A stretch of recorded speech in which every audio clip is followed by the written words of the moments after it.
হ্যাঁ, এবার যদি পেছান তাহলে কিন্তু আমার মাইন্ড কিন্তু কঠিন হবে। আচ্ছা, ফ্ল্যাশটা একটু ভালো করে ধরেন। হ্যাঁ রেডি। আপনার ফ্ল্যাশ ধরেন ভাই, আপনার সবাই যদি মোবাইল এই গ্রামের নাম কি? ফরিদপুর না, ফরিদপুর সদরপুর ভাঙ্গা, ফরিদপুর ভাঙ্গা মাইজেল গ্রাম। হয়েছে কথা বললাম, হ্যাঁ। বন্ধ করেন, কেউ কথা বলবেন না। আমরা আসছি হচ্ছে ফরিদপুর মাইজেল ভাঙ্গা, না ভাঙ্গা মাইজেল গ্রাম, কালিয়া ইউনিয়ন। আচ্ছা আচ্ছা আচ্ছা। এখন এখানে আমরা এসে পেয়েছি একজন ইমাম সাহেব হচ্ছে এখানে নামাজ পড়াইতেছে এবং একই সাথে তিনি একজন খ্রিস্টান এবং এই এলাকার ভিতরে খ্রিস্টানদের দাওয়াতি কাজ করে।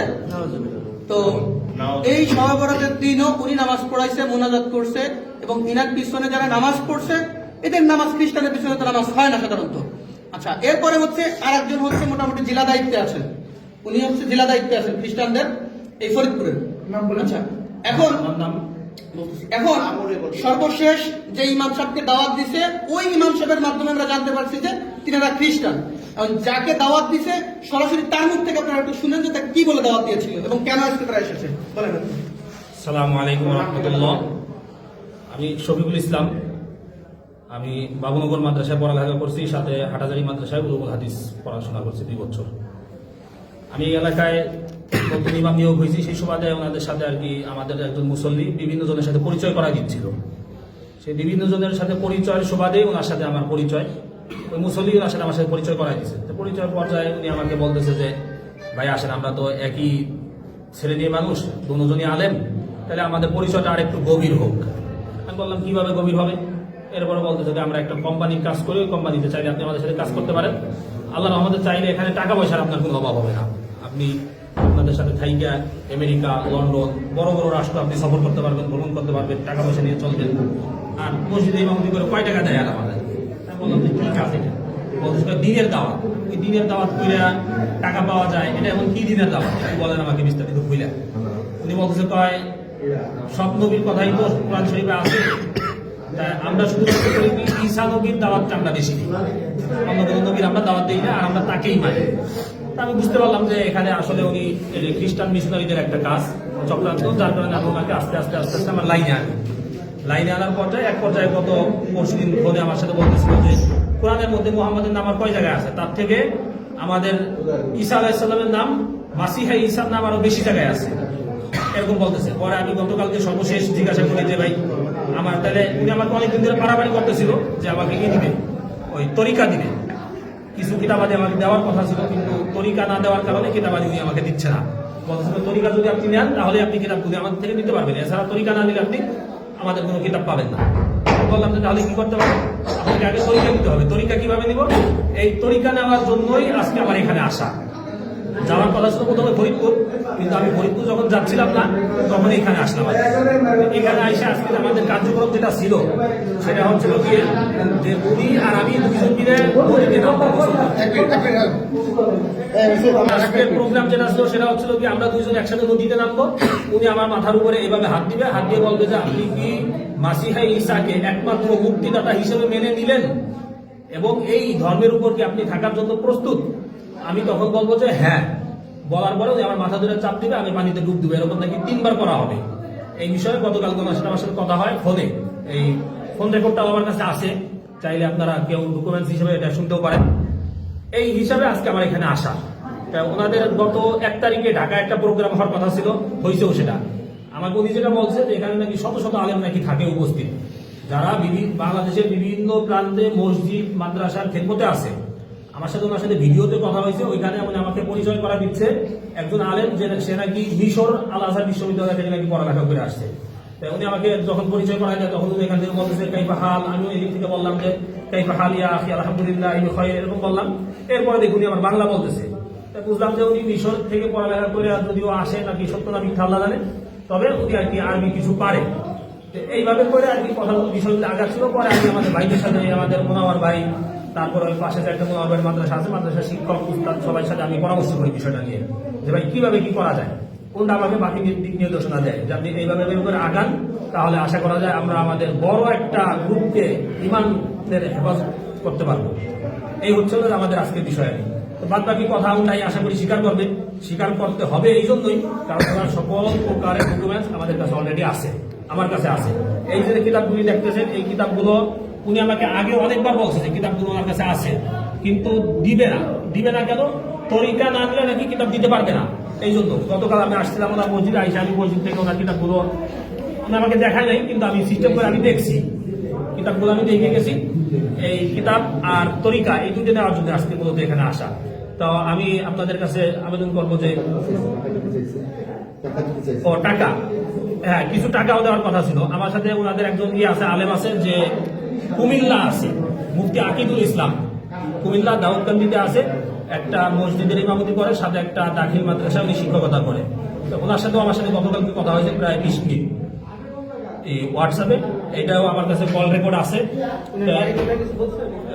উনি আমাকে আগে বলছিল গোপালগঞ্জ, কিন্তু উনি তো মাত্র স্বীকার গেল যে আকিদুলের বাড়ি নাকি বাগেরহাট, এরকম আমাকে বলছিল গোপালগঞ্জ, কিন্তু মাইক দেওয়ার ভয়ে হয়তো উনি ই করছে, এখন হয়তো সত্যটা বলতেছে, বাংলা আগে সত্যটা বলছে, এটা বলছে। তাই আকিদুল নাকি এই মাসে 10 জন মুসলমানকে খ্রিস্টান করে ওইখানে নিয়ে আসছে। উনি বলছেন আমাকে যে আকিদুল একজন ইমাম সাহেব, সে 10 জন খ্রিস্টানকে নাকি মুসলমান যারা খ্রিস্টান হয়েছে গত এই 1 তারিখের সেমিনারে উনি নিয়ে আসছে। সেমিনারে আমার যাওয়ার কথা ছিল, কিভাবে যাইতে হবে, কিভাবে সবাই থেকে ইমাম, হ্যাঁ সেও একজন দাউদকান্দি একজন ইমাম বানাইছে, তারা ইমাম কিনা এই ব্যাপারে আমি এটা জিজ্ঞাসা করিনি। এটা কি বলেন, তারা কি বলে? বাকি সবাই আচ্ছা। এখন হলো এই ভদ্রলোক হলো খ্রিস্টান হয়েছে, এবং ইনি শুধু খ্রিস্টান না, ইনার তো আসলে একটা অলরেডি কবরে চলেই গেছে। তো ইনি এখন এই গ্রামে দাওয়াতি কাজ করেন, এই মসজিদের ইমাম সাহেব, এবং এই অঞ্চলে উনি খ্রিস্টানদের দাওয়াতি কাজ করেন। এখন আপনার নাম হলো, আপনার নামটা বলেন। হাবিবুল্লাহ বাহারি। একটু জোরে বললেন। আচ্ছা, প্রথমে পরিচয় দিয়েছিলেন কি? মাওলানা মুফতি হাবিবুল্লাহ বাহারি। পরিচয় উনি প্রথমে দিছে, ওনার নাম হচ্ছে মাওলানা মুফতি হাবিবুল্লাহ বাহারি। এরপরে বলছে উনি ফাজিল শেষ করছে কনিয়ালিয়া থেকে দিগনগর থেকে ফাজিল শেষ করছে, আবার মাওলানা মুফতি শেষ করছে। পরবর্তীতে কিছু সময় পরে আবার স্বীকার করছে না মাওলানা মুফতি হয় নাই। তারপরে এই মাওলানা মুফতির টাইটেল পরিচয় ব্যবহার করে সাধারণ মুসলমানদেরকে ধোঁকা দিচ্ছে যে আমি একজন মাওলানা মুফতি সব যদি খ্রিস্টান হই, তোমাদের খ্রিস্টান হতে সমস্যা কি, বা ইসাই তরিকা গ্রহণ করতে সমস্যা কি? আচ্ছা, তো এখন আপনার গ্রামের বাড়ি হলো কোথায়? মানিহার গ্রাম, থানা জেলা গোপালগঞ্জ, থানা গোপালগঞ্জ, মানিহার গ্রাম। আচ্ছা, আপনার ছেলে সন্তান কয়জন? আচ্ছা, আপনি এখন তো দাওয়াত দিয়ে আকিদুল্লাহ খ্রিস্টান বানাইছেন। আচ্ছা, শুধু আকিদুল্লাহ, আর তারপর আর কাউকে দাওয়াত দিয়েছেন? আর এনাকে দাওয়াত দিয়েছেন। কিন্তু আপনি আমাকে বলছেন যে আপনার অধীনে অলরেডি 5 জন খ্রিস্টান আছে, ওনার অধীনে আরো 5 জন খ্রিস্টান আছে। উনি বলছে এই রেকর্ড আছে আমাদের কাছে, উনি মিথ্যা কথা বলছে, স্বীকার করছে। উনি বলছেন মিথ্যা কথা। তো উনার এই কথাগুলো আমাদের বের করতে অনেক কষ্ট হয়েছে, জানি না আরো কি পরিমাণ মিথ্যা কথা বা কি পরিমাণ রহস্য ওনার ভিতরে রয়ে গিয়েছে। এরপর আছে ইনি হচ্ছে ইনার গুরু, এবং ইনি হচ্ছে ফরিদপুর জেলার দায়িত্বশীল হচ্ছে এই ভদ্রলোক। এখন এই উপর দিক ক্যামেরার দিকে তাকান। আচ্ছা, আপনার নাম হচ্ছে কি? মাওলানা মুফতি সরোয়ার। জোরে বলেন। মাওলানা মুফতি সরোয়ার। আচ্ছা, মাওলানা মুফতি সরোয়ার, আপনার গ্রাম? আমার গ্রাম বাঁশবাড়িয়া, জঞ্জনিয়া, টুঙ্গিপাড়া থানা। দুইজনই গোপালগঞ্জের মানুষ। আচ্ছা, এখন আপনারা দুইজনেই হচ্ছে এখন রাইট নাও খ্রিস্টান, তাই তো? আচ্ছা, আপনি হচ্ছেন একজন বক্তা একই সাথে, তাই না? আপনি বলছিলেন উনি মোটামুটি অত্র অঞ্চলের মোটামুটি একজন জনপ্রিয় বক্তা, এবং একই সাথে খ্রিস্টান ধর্ম প্রচারক। এবং ওনার কাছ থেকে কতজন এবং তো এই জিনিসটা কি বলছিল আপনাকে? আচ্ছা, উনি দাওয়াত দিয়েছিল। আচ্ছা, আমি জিজ্ঞাসা করছি যে আপনি কতদিন ধরে এখানে আসছেন, এই ধর্মে দীক্ষিত হয়েছেন? উনি বলছেন যে 1 বছর। 1 বছর। তা আমি জিজ্ঞাসা করছি আপনি কার থেকে হয়েছেন? আমি হচ্ছি সরোয়ার থেকে। আমি বলছি 1 বছর আসছি এখানে। আচ্ছা, আপনি হয়েছেন সরোয়ার থেকে? আপনি এরকম বলছেন, আর আপনি সরোয়ার থেকে। এক মিনিট, ওদিকে চলে আসুন। আপনি রাইট, এদিকে থেকে আপনাকে খ্রিস্টান বানাইছে কে? এক কথায় উত্তর দিবেন। আকিদুল বানাইছে। আর আপনি তো আকিদুলকে খ্রিস্টান বানাইছেন, আপনি স্বীকার করেছেন। তাহলে আপনি তো এক কথায় 4 রকমের কথা বলতেছেন। আপনারা সরাসরি খ্রিস্টান কে বানাইছে? আপনি বলছেন প্রথম ইনার কথা, ইনি হচ্ছে এদিকের প্রধান। আমি সত্যি কথা বলি। আপনি না আপনাকে খ্রিস্টানের দাওয়াত দিছে উনি, স্ট্রেট ফরওয়ার্ড কথা বলবেন। উনি দেশে চুপ, আর কোনো কথা হবে না, উনি আপনাকে দিছে। তাহলে আপনি বলছেন যে এই পর্যন্ত আপনি কাউকে দাওয়াত দেন নাই। এক, তারপরে হলো যে আপনি হচ্ছে নিজে খ্রিস্টান হয়েছেন, এরপরে আপনি বলছেন, আপনার বয়সে বলছেন যে উনি মানে মানে অনেক টাকা পায়, হ্যাঁ, যার কারণে ওই টাকা নিয়ে উনি ফ্ল্যাট নিয়ে ঢাকায় থাকে। একজন ইমাম সাহেবের পক্ষে তো ঢাকায় ফ্ল্যাট নিয়ে 2-3টা ফ্ল্যাট নিয়ে থাকা কি সম্ভব? বলেন। তার মানে উনার মাধ্যমে হাজার হাজার মানুষ খ্রিস্টান হওয়া সম্ভব, কারণ উনি একটা কমিউনিটির লিডার, এই যে ইনি, এবং উনার টাইটেল হলো উনি মাওলানা মুফতি। এগুলো হলো প্রতারণা।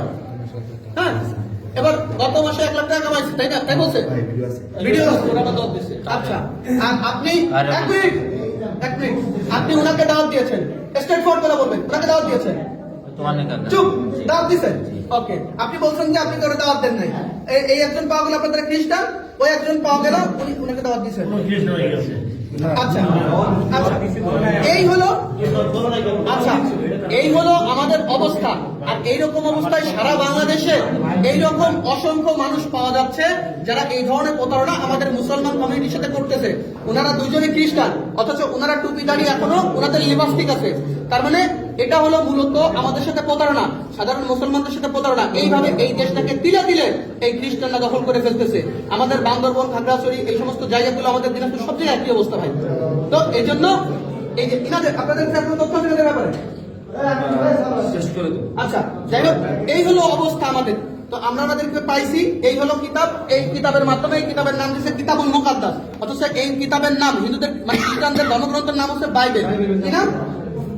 ওদের নাম হলো বাইবেল। এরা মুসলমানদেরকে প্রতারণা করার জন্য এই যে হচ্ছে ওনাদের মূল ইসার নাম হচ্ছে a translation of the holy Bible, অর্থাৎ এই যে ট্রান্সলেশন অনুবাদ করা হয়েছে হোলি বাইবেল থেকে, অর্থাৎ পবিত্র বাইবেল থেকে। তো অনুবাদ করা হইলে এটা কিতাবুল মুকাদ্দাস ছিল কিভাবে? একই সাথে এই যে মনোগ্রামটা, এটা আমরা কোরআন শরীফে ব্যবহার করি না? তো এইটা ব্যবহার করছে সাধারণ মানুষ, যদি মনে করে এটাও কোরআন শরীফের মতো। হ্যাঁ, এইভাবে এই দেশের মানুষদেরকে প্রতারণা করতেছে, এরকম শত শত বই ওনারা করছে। যাই হোক, এই ছিল আমাদের আজকের বিষয়বস্তু। আসসালামু আলাইকুম ওয়া রাহমাতুল্লাহ। ওই যে হুজুরের একটু স্বীকারোক্তি। আচ্ছা, আমরা দেখেন আলেম সমাজ বেইজ্জতি করা আমাদের উদ্দেশ্য ছিল না। বেইজ্জতি করা কি ছিল না? একজন মানুষ, আমার ঘরে কিতাবুল মুকাদ্দাস আছে, বাইবেল আছে, আমি যেহেতু দাওয়াতের কাজ করি, আমি পড়াশোনা করি, এই জন্য কেউ তোমাকে খ্রিস্টান বলতে পারে না। এই জন্য মূলত আমরা আসছিলাম কি, কিন্তু যেহেতু তরিকাবন্দি দেয়, যে তরিকাবন্দি দেয় তার ব্যাপারে আসলে খ্রিস্টান না এ কথা বলা যায় না। যে তরিকাবন্দি দেয় সে কি খ্রিস্টান।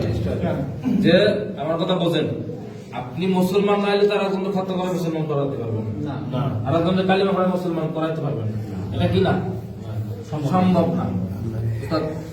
আমরা মূলত এই কথাগুলো বলি এই জন্য একটু চাপ সৃষ্টি করি যে আসলে বিষয়টা কি। আমরা ওনাদের কাছে একটু চাপাচাপি করছি যাতে যে আমাদের ভাই দিন শেষে তারা সবাই আগে মা সন্তান, আর মুসলমান ইমানদার হলে কোনো কথা নেই। মোবাইল করে কথা বলবেন না, কিছু করে কথা বলবেন না, কানে রায় কথা বলবেন। এই জন্য আমরা তাদেরকে জিজ্ঞেস করছি, এই ভাই, আমরা তাদেরকে কি করছিলাম জিজ্ঞেসের পর আমাদের সরোয়ার সাহেব উনি এই যে আমাদের হাবিবুল্লাহ বাহারি সাহেবকে বাইরে করে বাপ্তিস্ম দিয়েছে, তাই তো? হ্যাঁ, এই যে বাপ্তিস্ম দিয়েছে, আমরা আসলে সম্মানিত মানুষ, আমরা চাই না এটা করতে, কিন্তু শয়তানের দোকায় বলে হয়তো করে ফেলছে।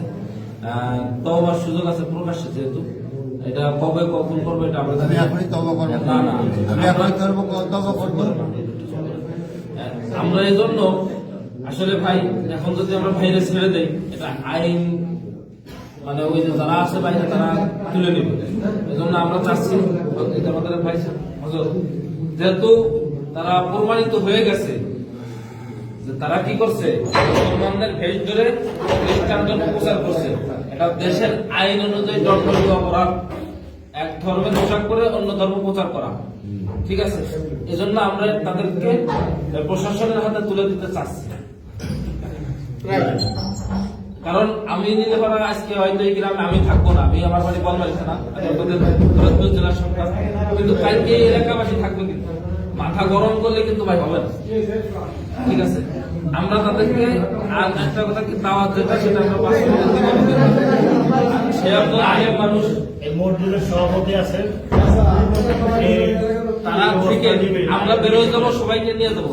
আপনারা যে কোনো ভাবে স্থানীয় যারা আছেন তারা কি করবেন, মানে না আমরা চলে গেলে তো ভাই, হবে না। মাঝখানে একটু বলি, উনি যেখানে বর্তমানে আছে ওখানে অলরেডি কিছু আমি লোক পাঠাই দিয়েছি নগরবন্ধার এই 4-8 এলাকার ভিতরে হ্যাঁ। ওনার মাদ্রাসায় যেতেছে, এই বিষয়ে আমরা কি করতে পারি? ওই বিষয়ে যদি উনি ফিরে আসে বা ওই এলাকায় কাউকে দাওয়াত দিছে কিনা, আসলে তো এগুলো কাজ লং টাইম লং টাইম ওই মাদ্রাসার শিক্ষকরা খ্রিস্টান হওয়ার শিক্ষক- সম্ভাবনা আরো খুব বেশি। ওই এগুলা- মাদ্রাসার এগুলা সকল নিয়েও না। শিক্ষক খ্রিস্টান হওয়ার সম্ভাবনা প্রধান বেশি। শিক্ষক তার মত অনুযায়ী মানুষকে নেয়। হ্যাঁ, আমাদের কালিয়াতে এরকম ঘটনা পাওয়া গেছে যে মাদ্রাসাটা পরিচালনা হচ্ছে খ্রিস্টানদের টাকায়। না, সুতরাং খুব সম্ভাবনা আছে ওনার মাদ্রাসার পুরো সিস্টেমটা এই ওনাকে পানি দেন তো একটু। এখন বিষয় হলো যে ওনার মাদ্রাসায় আমরা যেতে পারি, এটা একটা বলতে পারে। আর আরেকটা বিষয় হলো দাঁড়ান, চুপ করেন। সভাপতিকে মাদ্রাসা আমি একটু বলি। সভাপতিকে আমার ভিডিওটা বন্ধ এখন। সভাপতি আপনি না